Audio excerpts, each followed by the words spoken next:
This all happened in the 70s. We had a 37 to 38% increase in the money supply to pay for these social programs and the expansion of the federal government in the 70s.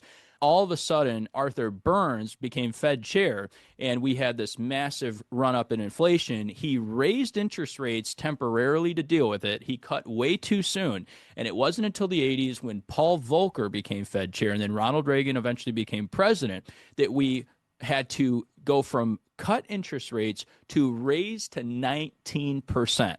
Some of you remember this. You remember the 19% interest rates. Now, I'm not suggesting we're going to 19%, but I have suggested for a very long time that you are not going to burn off inflation in the economy until you burn off some M2 money supply. And so for low income, for middle class, this is a massive issue.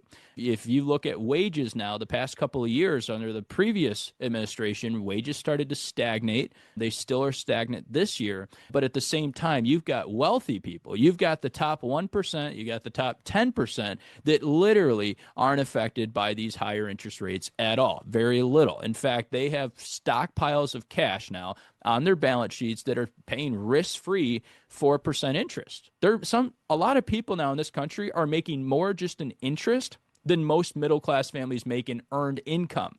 That is a major issue when it comes to inflation. So I have said this for a very long time. Be careful with your duration exposure in the portfolio. The longer term your bond is, the longer term you go out on the duration curve, you are exposed to risk.